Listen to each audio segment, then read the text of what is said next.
el famoso, ¿cómo explicarle a un extranjero el ajatayu? Voy a ir a venir, Exacto. Voy ¿verdad? a ir a venir. ¿Verdad? Bueno, ir para volver. Sí. Bueno, qué es lo que pretende decir ese que te dice ajata ayu? ¿Qué quiere decir? Bueno, lo más probable es que no retorne. Probablemente.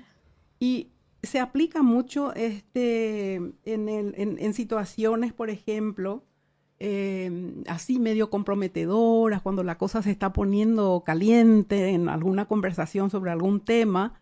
Entonces, para esquivar, tomar partido en alguna conversación o dando su opinión, entonces dice, ajá, yo. Mm.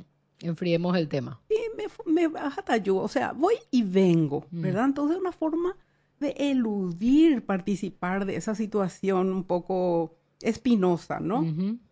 Y bueno, es más que nada es eso, ¿verdad?